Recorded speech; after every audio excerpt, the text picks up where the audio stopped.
morning and welcome to a miserable Sunday morning in Wigan. We're at Pemberton Tyres and today we're going to have a chat with Tony Lynch, who's a seasoned Rallycross driver and he drives a great little MR2. Good morning Tony, thanks for making a trip down to Pemberton Tyres today. These are one of your biggest sponsors, aren't they?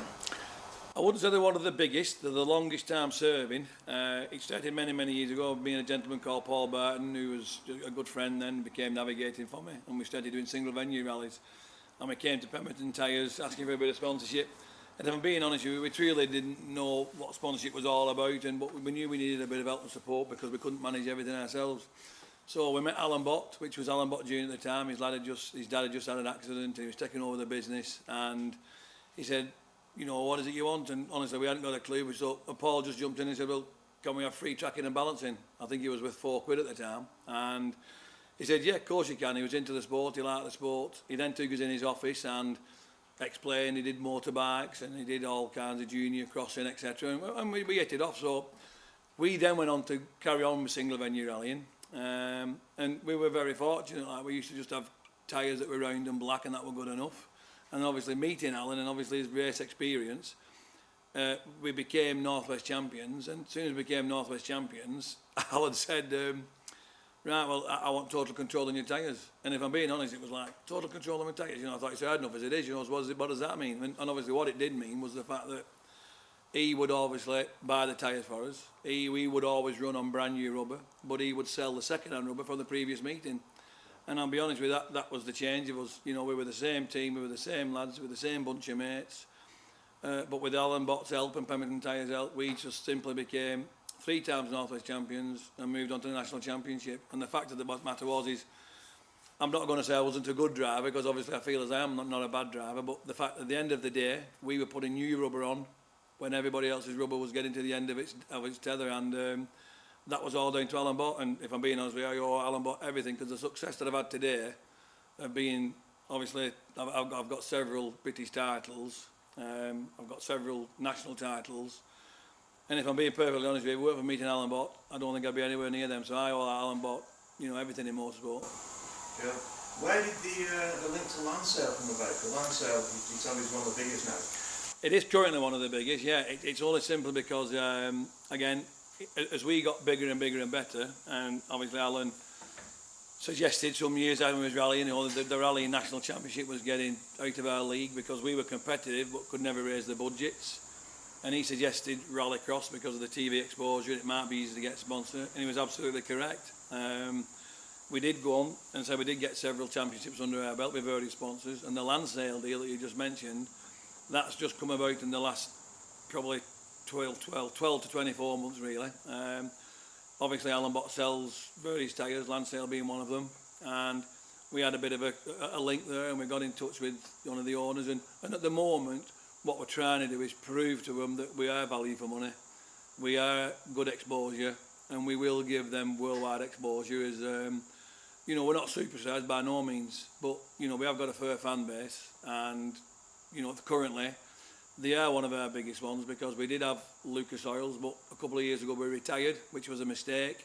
I thought we'd won everything and we'll retire on top. And my mechanic, Tony, obviously he retired from work, and we kind of thought, well, maybe that's the end of the day. Anyhow, we all meet every Tuesday and Thursday in the garage. And when we retired, we still carry on meeting every Tuesday and Thursday in the garage. So obviously we realised we'd made a mistake. We enjoyed the sport. So what we decided to do was go retro rallycross, which was historic cars.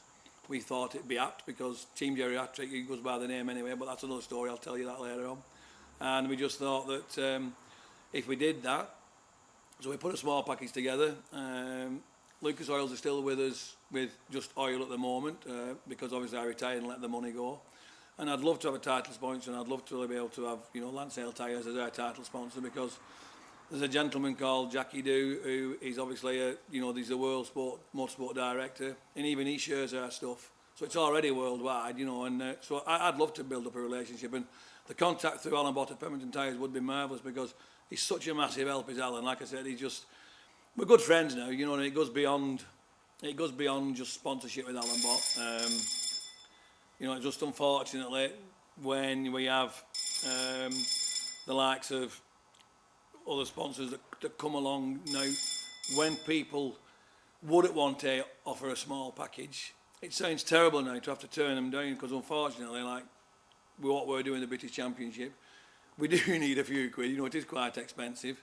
And where Alan obviously used to help us with all our tyres, the fact now is that the control tyres in these championships, we need to buy a control tyre. And unfortunately, they're vastly expensive and we need bigger budgets. So Alan doesn't buy all the tyres anymore, but he does all our changing, all our balancing, all our tracking. And the relationship he has with me in trying to help him get sponsors and his advice is just, you know, it's just, I can never thank him enough, if I'm being honest. So control tyres is a tyre you've got no choice, you've got to run that tyre. You've got to run the control tyre, yeah. I mean, you know, I've used many over the years. I've even tested for manufacturers, you know, over the years because they obviously need to prove to the championship that they're actually good enough. So you do have to use the control tyres, and currently it is Cooper tyre, you know what I mean. But Lansale are fully aware of that because obviously we want to be Team Lansale. You know, the fact that we need to enter, we want to win the British Championship. And if I'm being perfectly honest with you, we've got this Toyota MR2, obviously this one here behind us, it was an ex-rally car and we bought it. We're still developing it. And if I'm being perfectly honest with you, I honestly feel that this could easily take the crown and be British Retro Rallycross champion. I'm convinced of it. I wouldn't be doing it. You know, over the years I've lived and learned. And if I'm being perfectly honest with you, I know that this car can win it and I know that I'm capable of winning it. I just need to get myself a package together, which we're working on. And I'm sure, you know, with the help of all the, you know, I mean, we have loads of supportive fans and that who help us. And I'm sure, you know, all our sponsors are loyal sponsors. I've been very, very lucky over the years because once we get a sponsor, we do tend to keep hold of them in the fact that I'm either a nice lad or I'm good value for money because they always stick with me, you know, so we're doing something right, you know. Well, I've seen you race. I met you briefly at Croft. Last year. December, wasn't it? That's right, yeah. The conditions were horrendous. Well, I got so wet being a photographer. Well, funnily enough, last year we weren't on a control tyre and we actually used the Lansale ice tyre. Right. And I knew the conditions of Croft from history of being there, and I know what it can be like if the weather's bad. The forecast was bad. So yes, I did have big, wide racing slicks, but I also had Lansale tyres, ice racing tyres. Well, they weren't racing tyres, but ice tyres, you know, road tyres for Sweden and etc.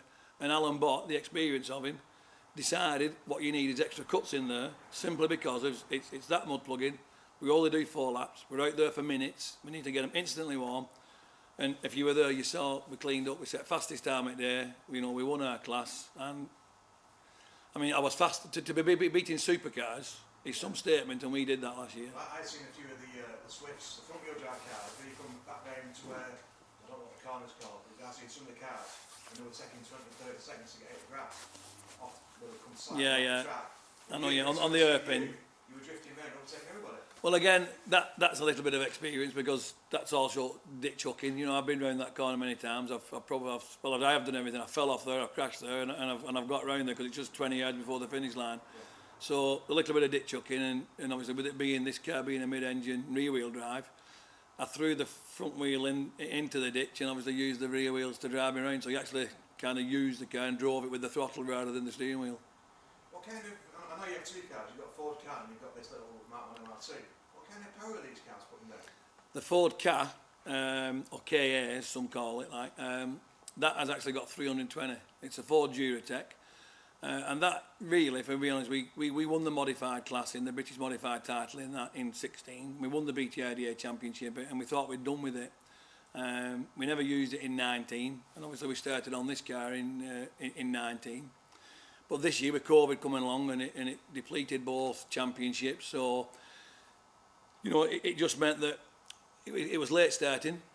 And then when they put it together, there was only going to be 8 rounds in total, 4 in each championship. So we thought, you know, we'd put a budget together, we'd talk to the sponsors and we'd ask the sponsors, I know you'd committed to running the retro car, and how did you fancy me using the budget to do both championships? And so what we did, we resurrected the Kia out the shed. As I say, it's got 320 horse. This particular little car has currently got 200. Out the factory, they're 115. And I did buy it as a standard car, you know, but with the regulations, you can put electronic ignition on it, which we did. And I did want to just have a go in it for fun, but just, I don't know, the racer in me or whatever it may be, but we just obviously just got excited. I did finish third in my first race, but it wasn't good enough. I want to win, you know, I want to win. So we ended up having the engine built. So this has currently got just over 200 horse now. And back to the tail with the KA, like I say, we've managed to win the BTIDA National Rallycross Championship this year. We won it in Knockhill last weekend. That's a week I couldn't come with you because of the COVID. That's right. So we've managed to win that, put that in the bag. And next weekend we're at Lydden Hill with this. Now, when I drove the KA at Lydden Hill, and I hadn't drove it for probably 15 months then, when you get used to 200 horse, and I set off from the start line with 320 horse, and I honestly didn't give it the respect it deserved, because I set off and it frightened me to death. The first 300 yards, it was just, I'll never forget the first time I drove it. It was just changing gear for sake of changing gear. And I just totally underestimated it. But then what we realised is, you think about it, it's 300 horse with front wheel drive, and this is 200 horse with rear wheel drive. So, you know, the other thing that suddenly became a bit of an ego trip for us was, is there anybody else in the country been out and won 2 championships, one in rear wheel drive, one in front wheel drive? Now, we've got one under the belt. We've got to work hard, because I'm only second place in the British at the minute, so I've got to try and work hard with this one and next weekend, and we've got another round in December. Only second place. A lot of people will be very, very happy with that. Well, yeah, don't get me wrong. I'm not unhappy. You know, I'm not unhappy. I probably said that wrongly. You know, I'm made up really, but you know, we get sponsors, and sponsors want value for money. Now, it's not all about results. It's about getting the name. And I've said it before. You know, I've no doubt if I rolled this car and it said Lansale, Lansale, Lansale, Lansale, Lansale, they'd be made up. You know what I mean? But at the end of the day, the result's a little personal ego trip, innit? And of course we'd love to win, but yeah, I'm happy to be on the podium. If I'm on the podium, I'm always satisfied on the way home, but you can't deny the racer in you wants to win. Yeah, I can imagine that. Going forward, what do you see for next year if COVID? I've made the decision already, if I'm being perfectly honest with you, because I'd kind of made my decision for this year, and I wanted to run the retro. The only reason I'm saying that is because in the British Rallycross Championship, we started in 2005. We started with production cars, and we did 2 times British champion in production cars. We then went to Suzuki Swifts, and we put it on the podium 3 times with the Suzuki Swifts. We then, coincidentally, I was sponsored by Lucas Oils then, and what happened is the BMW Mini Cooper S had just sold its millionth car over there. So they got in touch with us and said, we would love you to do a BMW Mini.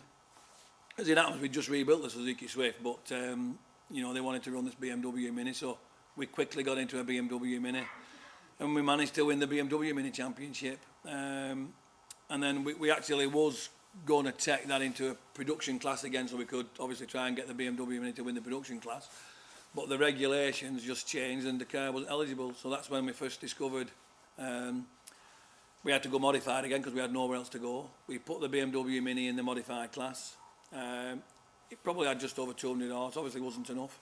And I said to him, you know, the fact was that we needed, if we want to be serious about winning the modified, we need to be having a faster, lighter car, you know. And that's what we did. We got the Ford KA, we managed to win that. So, you know, realistically, I've been very lucky, and I've won the production. I've won in the Swifts. I've won the BMW Mini. I've won the modified now, and I've won the National Challenge modified. And if I'm being realistic, there's 2 more to take. One's the supercars, but I couldn't sell my house and buy one of them, so that's unrealistic. But you know, this little car here now, I'm convinced I could go and take the retro title, and to me, really, then that's my goal now. So I've made the decision. So next year, I'm definitely 100% going to commit to this car. We've already started lighting in the car. We've got fiberglass doors. We've got fiberglass windows. We've got Kevlar stuff being made. We've got plastic windows being made. You know, we've put a few quid into it now, but it's not coming to its forefront just yet. But we'll be ready for March, April next year when the championship kicks off. I'm sure it will, because through COVID, listen, this country will get through anything, won't it? You know what I mean? It's, we'll get through this, and you know, because I've learnt my lesson now. I'm not ready for retiring. I tried that, and it didn't work. So we're well ready for taking the title next year. You mentioned earlier about this Team Geriatric. You've told me before, but it's a good story. I want to read it again. Well, yeah, what happened is 2000, I unfortunately developed Crohn's disease. And you know, we tried to get through it, and you know, we struggled, and I ended up going to hospital.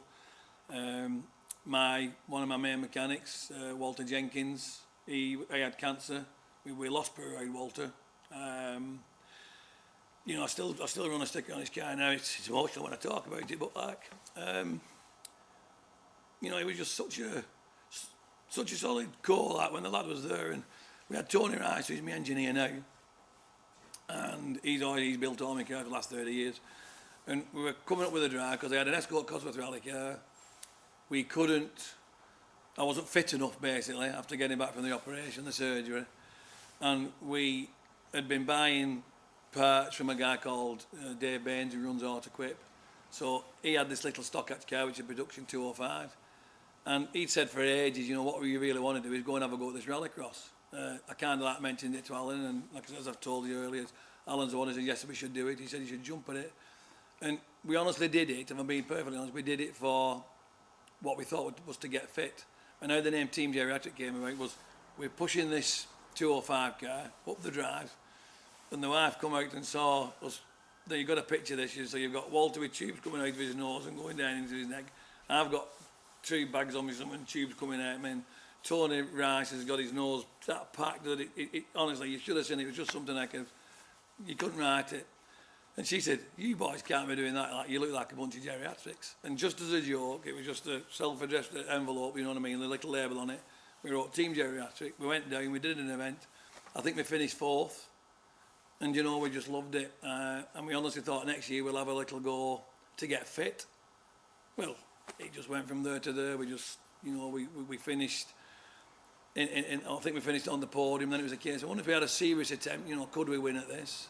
And then people were just, because I'd become British champion in the production, people started knocking on our door saying, will you use our fuel? And, things just changed, it was just amazing really. And like again, it all comes down to Botty, doesn't it? Mr. Bott and Alan Bott, if it weren't for him sending me there, I wouldn't be there. So, like I said, this is the place to do an interview inside Pemberton Tyres, because without that lad, we wouldn't be anywhere. He's a good lad. I met him today when we first came down.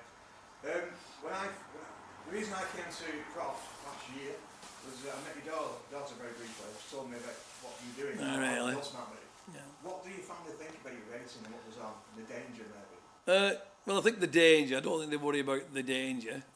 Even my mum, I've lost my mum now, but even my mum back in the day, she was like the proudest one about, she'd go to bingo and tell everybody, and then she'd come and see me and say, don't want you doing that, son, it's dangerous. But you know what I mean? So it was like, she loved it really. She loved, she loved the fact to go and tell her like, a little lad's, and our is 36 now, and I know how she feels because, my mum used to say like, you're my baby. And I used to think, oh, mother, and now Ariel is my baby. And I've got a granddaughter as well now, and, she loves it, and dad races and granddad races, and I've got to admit, I don't think dad's ever beat granddad. I don't think he has. Let's hope not anyway, you know what I mean? So no, I think all in all, the wife's a great support. She just lets me do what we want. But we do build and run the cars from our house. Right. So, we're not in the pub every night. The team comes round, like I say, every Tuesday, every Thursday. So their wives, it's all family orientated. Tony and his 2 lads have grown up. Now obviously with COVID, Tony doesn't come with us anymore because obviously the health risk. Yeah. So obviously we have young Stephen and Neil, and so that's how Team Geriatric came about. And like I said, it's a great team, and it's when the Swifts came about, that's like another tale really, and when they first talking about, we were 2009 production champions. And they wanted on your grid, and these Suzuki Swifts were 20 grand, and I tried every way to try and raise this 20 grand, and I couldn't. And 2 weeks before, they were saying they want you on the grid, can you, we'll do your deal. And I said, well, I haven't got the money to do it. Then a week before, they said, well, Pat Duran wants you there, and you can have one for 10 grand. I said, well, that would have been great if you told me a few months ago, but I've been and bought other cars now because we started thinking about building another production car for fun, because that's half the battle, because Tony enjoys building them. And then just a week to go, they turned around and said, listen, if we build you one, would your team run it? And that's the first time we realised we had a team. It was like, well, what do you mean my team run it? It was just a bunch of mates from Wigan Motor Club. But obviously, we all wore the same shirts. We didn't have the big wagons and Arctic wagons like these, like we used to turn up with our transit van. But that's the first time we realised that 3 people from the outside actually saw us as a team. And that's how professional we came across. But we were just a bunch of mates. We still are just a bunch of mates. But I've learnt now, we are a team, and we try and present ourselves very, very professionally. And it must work because, like I said, I never pretend. One thing I did learn, though, was never to pretend to be something that I'm not. I'm a Lancashire lad. I've got a terrible strong accent. But even my crash helmet's got on it, Lancashire lad, I'm proud of it. And I am a Lancashire lad, and I am proud of it. But I never get anybody like, you know, obviously I've got Americans who support me, but they never kind of say, what was you telling me, or what was you saying on the interview? I didn't understand that bit. So somewhere along the line, it must get across, you know, Wigan lad or not, you know what I mean? It comes across. I've got one more here for you. This is a bit of a curveball. If you could choose one car, past or present, and they'd make you a brand new car, you've got to run that for the next 2 years, what car would it be? Now that's an hard one to say past or present, because if I talk about past first, I would I've never run a four-wheel drive car. I've never run one. I've never had the opportunity, and like I said, I'm not prepared to buy one and polish it. You know what I mean? If I'm going to be having a four-wheel drive car, I want it to be a winner. So I've never had one. But the 6R4 was the car and a dream car, and I would still love the opportunity of running a 6R4. I can't see me having made a dream, but so that's the past car. Going forward in the modern cars, I have driven electric cars. I was invited down to Lydden Hill early in the year, and obviously they reckon the future of the cars is electric. If I'm being honest with you, I think that by the time the electric cars come out, I think I'll be retired. So I don't think that's my future. So if the money was no object, I would dearly love to drive a four-wheel drive supercar and be fighting for the one and only Rallycross title I believe is out of my reach. So if you're asking me if money was no object, that's the one I'd be going for, four-wheel drive supercar. So and you'd be rubbing doors all the big boys. Well, I think of one in a minute. Well, you talk about Julian Godfrey, for instance. I ran with Julian Godfrey in production cars, you know, and he'd win one, I'd win one. I've run with Julian Godfrey and the likes of Dave Bellaby in modified and Swifts, and you know, we'd be rubbing doors together. They'll all tell you that, because they've drove supercars, they'll all tell you that it's not as exciting as driving a modified car, because the four-wheel drive supercars do tend to do what you ask them. Yeah. You know, very occasionally, you know, you'll be running in with a two-wheel drive car, you know, it's understeers or oversteers and you've got to catch it, you know. So never had the opportunity, dearly love one. So old one, 6R4, new one, four-wheel drive supercar. I've just thought something about this. Ken Block and his new Ford Mach E. Yeah, I have, yeah. I saw it on the TV with the World Championship, yeah, I did. They're crazy, I saw him yesterday actually on a video. He must be in Barbados doing the rally over there, and he mentioned the electric cars. And I've no doubt it is the future. You know what I mean? I just think that by the time it gets down to the clubman level where we can all afford it, I just think it'll be beyond me. You know what I'm saying? No worries. Well, thanks for coming along. I'm sorry I can't sit with you and shake your hand and all this COVID. I've got to keep my distance. No, I know. Yeah. That's why we're doing it from down here. I'm not in this.